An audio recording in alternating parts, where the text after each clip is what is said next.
A derradeira das opcións é a pausa. Para que sirve? Bueno, se eu engado unha pausa, xusto no momento que eu meto, haberá unha pausa. Misterioso do preguntoiro científico. Aí está, e vemos aquí o reloxiño que vai rematando. De Edu Cabarré, E rematou. e durante 4.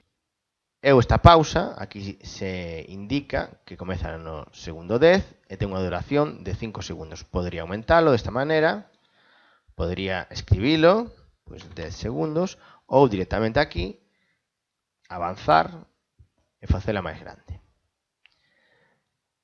Cal é o obxectivo de facer unha pausa? Bueno, pois pode ser moi interesante facer unha pausa xusto ali pois onde queremos que un alumno pois complete unha información que se ofrece no vídeo, ou ben porque se formula unha pregunta e o alumno ten que responder a esa pregunta, ou simplemente pois porque, como é neste caso, danse diferentes pistas sobre a personaxe científica que se pretende descubrir.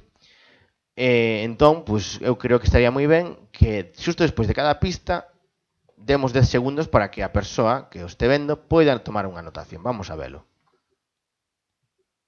De 4 semanas seguidas. Aquí está Antonio Casares que nos vai dicir agora as pistas. Escoitade con atención agora a miña historia. Nacín no século XIX nunha fermosísima poboación galega, aínda que vivín a maior parte da miña vida en Santiago de Compostela. Sempre continuei ligado á miña vila natal. Bueno, pois aquí ven de perlas unha pausiña, vamos a poñerlle 10 segundos para, se unha persoa está vendo este vídeo, pois apunte que estivo avencellada a súa vida, o resto da súa vida a súa vila natal, que é de Santiago, etcétera.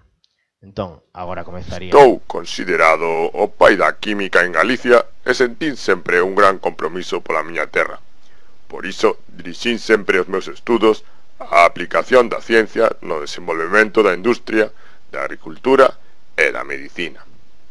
Bueno, aquí ven de perlas, outros 10 segundos, para que o rapaz que este vendo este vídeo pois poida facer outra anotación sobre este personaxe. Bueno, e así sucesivamente ata completar pois o vídeo. Por suposto, estas pausas pois poden ser complementadas pois con preguntas. Por exemplo, se xusto aquí, vamos a ver onde está, vamos a colocarnos antes desta pausa. Engádolle pois aquí un bocadillo e podo salientar aínda máis o que vai a decir. Pois digolle agora, toma nota do que dixen. Aí está. Entonces un rapaz, bueno, le va para acá. Aí. Se un rapaz está vendo isto, vería o deste xeito. Continuei ligado á miña vila natal. Bueno, entonces sai aí, toma nota do que dixen, ten os segundiños, e ten a pausa que temos aquí o tempo que nos queda para calcular e poder prestar atención ao vídeo cando comece. Estou considerado o pai da química en Galicia.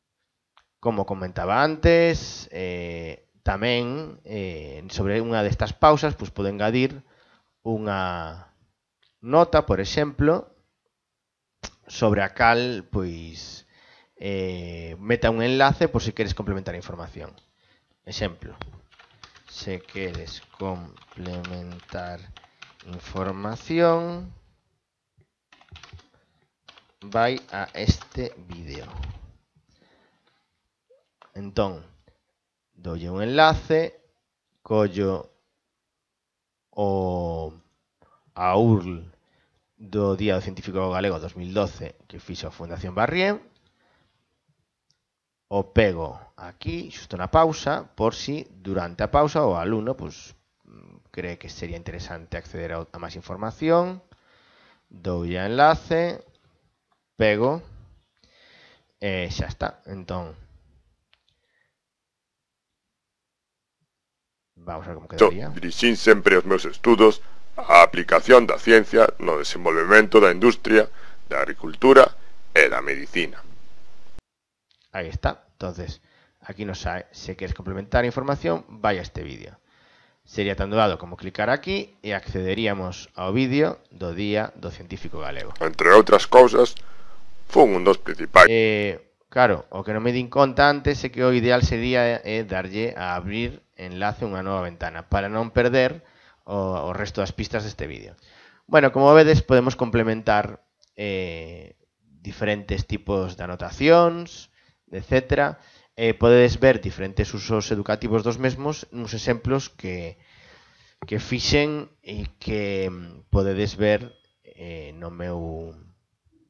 na miña lista de reproducción sobre YouTube e as súas posibilidades. Bueno, espero que fora de axuda e ata outra.